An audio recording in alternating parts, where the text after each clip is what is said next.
I have a plan বলেন তারেক রহমান। দীর্ঘ 17 বছরের প্রবাস জীবন শেষে বীরের বেশে দেশে ফিরেছেন বিএনপি ভারপ্রাপ্ত চেয়ারম্যান তারেক রহমান। যুক্তরাষ্ট্রের বর্ণবাদ বিরোধী নেতা মার্টিন লুথার কিং এর ঐতিহাসিক ভাষণের সূত্র টেনে তিনি বলেন, মার্টিন লুথার কিং বলেছিলেন আই হ্যাভ এ ড্রিম, তেমনি আজ আমিও বলছি আই হ্যাভ এ প্ল্যান।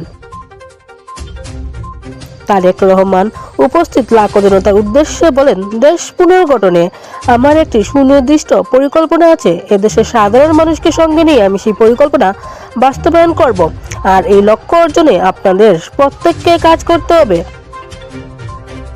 সমমনা রাজনৈতিক দলগুলোর শীর্ষ নেতাদের উপস্থিতিতে তারেক রহমান একটি অন্তর্ভুক্তিমূলক রাষ্ট্র গঠনের অঙ্গীকার করেন। তিনি বলেন, আমরা সবাই মিলে এমন একটি বাংলাদেশ গড়ে তুলব যা একজন মা দেখেন, অর্থাৎ একটি নিরাপদ বাংলাদেশ আমরা গড়তে চাই, যেখানে একজন মানুষ নিরাপদে ঘর থেকে বের হতে পারবে এবং নিরাপদে ঘরে ফিরে আসতে পারে।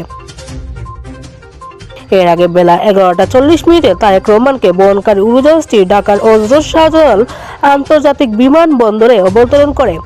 দীর্ঘ সময় পর প্রিয় মাতৃভূমিতে পা রেখে তিনি আবেগাপ্লুত হয়ে পড়েন।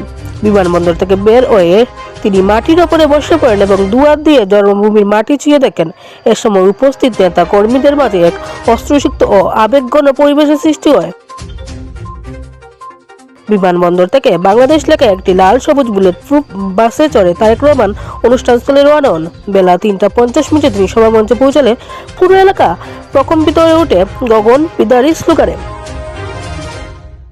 বক্তৃতার শেষ পর্যায়ে তারেক রহমান দল মত নির্বিশেষে নতুন ও স্বৈরাচার মুক্ত বাংলাদেশ গড়তে দেশের সব মানুষকে ঐক্যবদ্ধ হওয়ার আহ্বান জানান। সালমা ইসলাম, দেশ 24 লাইভ, সিলেট।